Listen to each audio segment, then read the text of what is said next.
തിരുക്കരത്താൽ വഹിച്ചു എന്നെ തിരുഹിതം പോൽ നടത്തണമേ. കുശവൻ കയ്യിൽ കളിമണ്ണു ഞാൻ, അനുദിനം നീ പണിയണമേ. നിൻ വചനം ധ്യാനിക്കുമ്പോൾ എൻ ഹൃദയം ആശ്വസിക്കും. കൂരിരുളിൻ താഴ്വരയിൽ ദീപമതാ നിൻമൊഴികൾ തിരുക്കരത്താൽ വഹിച്ചു എന്നെ തിരുഹിതം പോൽ നടത്തണമേ. കുശവൻ കയ്യിൽ കളിമണ്ണു ഞാൻ, അനുദിനം നീ പണിയണമേ. ആഴിയതിൻ ഓളങ്ങളാ വലഞ്ഞിടുമ്പോൾ എൻ പടകിൽ എൻ്റെ പ്രിയൻ യേശുവുണ്ട്. ചേർന്നിടുമേ ഭവനമതിൽ തിരുക്കരത്താൽ വഹിച്ചു എന്നെ തിരുഹിതം പോൽ നടത്തണമേ. കുശവൻ കയ്യിൽ കളിമണ്ണു ഞാൻ, അനുദിനം നീ പണിയണമേ. വീണ്ടും വരുന്ന യേശു ക്രിസ്തുവിൻ്റെ നാമത്തിലുള്ള സ്നേഹവന്ദനങ്ങളെല്ലാം പ്രിയപ്പെട്ടവരെ സമയത്ത് അറിയിക്കുന്നു. അപ്പോസ്തല പ്രവൃത്തികൾ 9:40. പത്രോസ് അവരെ പുറത്താക്കി മുട്ടുകുത്തി പ്രാർത്ഥിച്ചു.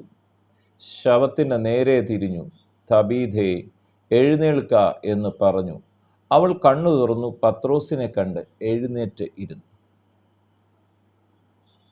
യേശു കർത്താവ് ഇങ്ങനൊരു വചനം പറഞ്ഞു: വിശ്വസിക്കുന്നവരാൽ ഈ അടയാളങ്ങൾ നടക്കും. അവർ രോഗിയുടെ മേൽ കൈവെക്കുമ്പോൾ അവർക്ക് സൗഖ്യം വരും. മർക്കോസ് സുവിശേഷത്തിലാണ് യേശു കർത്താവ് ഈ വചനം പറയുന്നത്. മർക്കോസ് സുവിശേഷം അതിൻ്റെ 16-ാം അധ്യായത്തിൽ പിന്നെ അവനോട് ഭൂലോകത്തിലൊക്കെയും പോയി സകല സൃഷ്ടിയോടും സുവിശേഷം പ്രസംഗിക്കണം. വിശ്വസിക്കുകയും സ്നാനമേൽക്കുകയും ചെയ്യുന്നവൻ രക്ഷിക്കപ്പെടും, വിശ്വസിക്കാത്തവൻ ശിക്ഷാവിധിയിൽ അകപ്പെടും. എന്നിട്ട് പറയും, വിശ്വസിക്കുന്നവരാൽ ഈ അടയാളങ്ങൾ നടക്കും. എന്നിട്ട് പറയാം, എൻ്റെ നാമത്തിൽ അവർ ഭൂതങ്ങളെ പുറത്താക്കും, പുതുഭാഷയിൽ സംസാരിക്കും, സർപ്പങ്ങളെ പിടിച്ചെടുക്കും, മരണകരമായി യാതൊന്ന് കടിച്ചാലും അവർക്ക് ഹാനി വരത്തില്ല.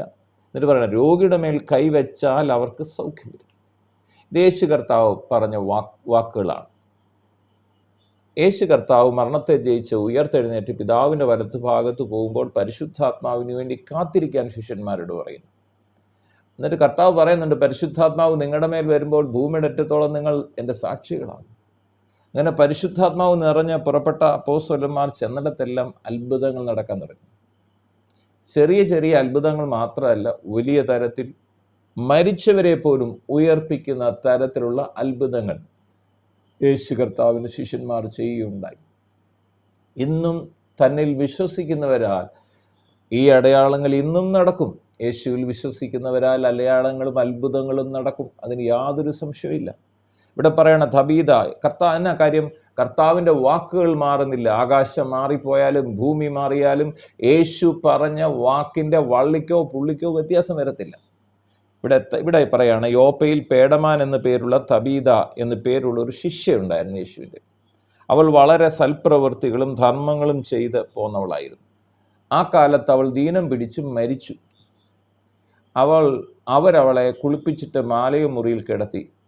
യോപ്പയ്ക്ക് സമീപമാകയാൽ പത്രോസ് അവിടെ ഉണ്ടെന്ന് ശിഷ്യന്മാർ കേട്ടു. നീ താമസിക്കാതെ ഞങ്ങളുടെ അടുക്കളോളം വരണമെന്ന് അപേക്ഷിപ്പാൻ 2 ആളെ അവൻ്റെ അടുക്കൽ അയച്ചു. പത്രോസ് എഴുന്നേറ്റ് അവരോടുകൂടെ ചെന്നു. എത്തിയപ്പോൾ അവർ അവനെ മാളിക മുറിയിൽ കൊണ്ടുപോയി.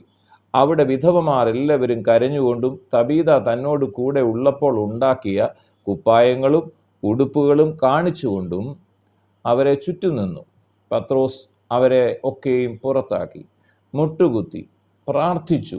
ശവത്തിൻ്റെ നേരെ തിരിഞ്ഞു, തബീഥേ എഴുന്നേൽക്ക എന്ന് പറഞ്ഞു. അവൾ കണ്ണു തുറന്നു എഴുന്നേറ്റു. പത്രോസിനെ കണ്ട് എഴുന്നേറ്റ് ഇരുന്നു. അവൾ കൈ കൊടുത്ത് അവളെ എഴുന്നേൽപ്പിച്ചു. വിശുദ്ധന്മാരെയും വിധവമാരെയും വിളിച്ച് അവളെ ജീവനുള്ളവളായി അവരുടെ മുമ്പിൽ നിർത്തി. ഇത് യോപ്പയിലെങ്ങും പ്രസിദ്ധമായി. പലരും കർത്താവായ യേശുവിൽ വിശ്വസിച്ചു. പിന്നെ അവൻ തോൽക്കൊല്ലനായ ശീമോൻ എന്ന ഒരുത്തനോടുകൂടെ വളരെ നാൾ യോപ്പയിൽ പാർത്തു. ഇന്ന് ഈ വചനം കേട്ടുകൊണ്ടിരിക്കുന്ന നിങ്ങളോടും എന്നോടും ദൈവത്തിന് ചോദിക്കാനുള്ളത്, ദൈവത്തിൻ്റെ പരിശുദ്ധാത്മാവിന് ചോദിക്കാനുള്ളത്, ഈ വചനം ഇന്നും നിവർത്തീകരിക്കുമോ? വിശ്വസിക്കുന്നവരാൽ ഈ അടയാളങ്ങൾ നടക്കും. യെസ്, വചനത്തിന് മാറ്റം വരത്തില്ല. ആകാശം മാറിയാലും ഭൂമി മാറിപ്പോയാലും യേശു ക്രിസ്തു പറഞ്ഞ വാക്കിൻ്റെ വള്ളിക്കോ പുള്ളിക്കോ വ്യത്യാസം വരത്തില്ല. ഞാൻ നിങ്ങളോട് ഇത് വചനം സംസാരിച്ചുകൊണ്ടിരിക്കുമ്പോൾ എനിക്ക് നട്ടെല്ല് സംബന്ധമായ വലിയൊരു രോഗം ഉണ്ടായിരുന്നു, അസ്വസ്ഥരുണ്ടായിരുന്നു. വൈദ്യശാസ്ത്ര പ്രകാരം എൻ്റെ നട്ടെല്ല് സൗഖ്യമാകത്തില്ല. അനേക ട്രീറ്റ്മെൻറ്റ് ചെയ്തു. പക്ഷേ എന്നാൽ പ്രാർത്ഥന മധ്യേ യേശു എൻ്റെ നട്ടെല്ല് പരിപൂർണമായി സൗഖ്യമാക്കി. വാഹനത്തിൽ കൂടുതൽ സമയം യാത്ര ചെയ്യരുത് എന്ന് ഡോക്ടർമാർ നിർദ്ദേശിച്ചു. പ്രത്യേക സീറ്റിൽ ഇട്ടിരിക്കണമെന്ന് നിർദ്ദേശിച്ചു. തന്നെ വാഹനം ഓടിക്കാൻ പാടില്ല എന്ന് നിർദ്ദേശിച്ചു.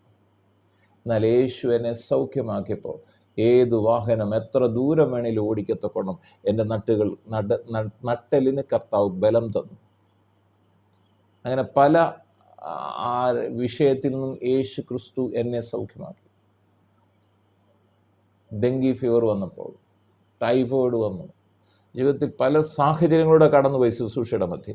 എന്നാൽ അതിലെല്ലാം യേശു ക്രിസ്തു എന്നെ പൂർണ്ണമായി സൗഖ്യമാക്കി.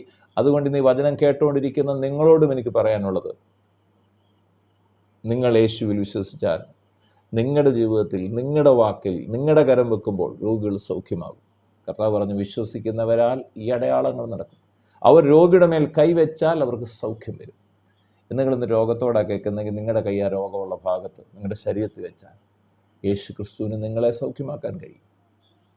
പ്രാർത്ഥിക്കാം. പിതാവേ, പ്രാർത്ഥിക്കുന്നു യേശു ക്രിസ്തുവിൻ്റെ അധികാരമുള്ള നാമത്തിൽ എന്നെ കേൾക്കുന്ന ഓരോ പ്രിയപ്പെട്ടവർക്ക് വേണ്ടിയും പ്രാർത്ഥിക്കുമ്പോൾ കർത്താവായ യേശു ക്രിസ്തുവിൻ്റെ മഹത്വം ഓരോ വ്യക്തി ജീവിതങ്ങളിൽ വ്യാപരിക്കട്ടെ.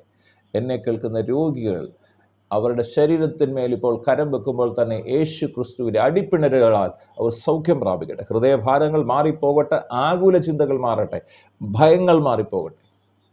കർത്താവായ യേശു ക്രിസ്തുവിൻ്റെ മഹത്വം ഓരോ വ്യക്തി ജീവിതങ്ങളും വ്യാപരിക്കട്ടെ. പ്രാർത്ഥിച്ച് അനുഗ്രഹിക്കുന്നു. സകല മഹത്വം അർക്കപ്പെട്ട കുഞ്ഞാടിന് യേശു ക്രിസ്തുവിൻ പൊന്നുനാമത്തിൽ പിതാവേ, ആമേൻ. അവൻ നമുക്കായി ജീവൻ നൽകി ഒരുക്കിയല്ലോ വലിയ രക്ഷ. ദൃഷ്ടികളാൽ കാണുന്നു ഞാൻ സ്വർഗകനാൻ ദേശമതിൽ തിരുക്കരത്താൽ വഹിച്ചു എന്നെ തിരുഹിതം പോ നടത്തണമേ.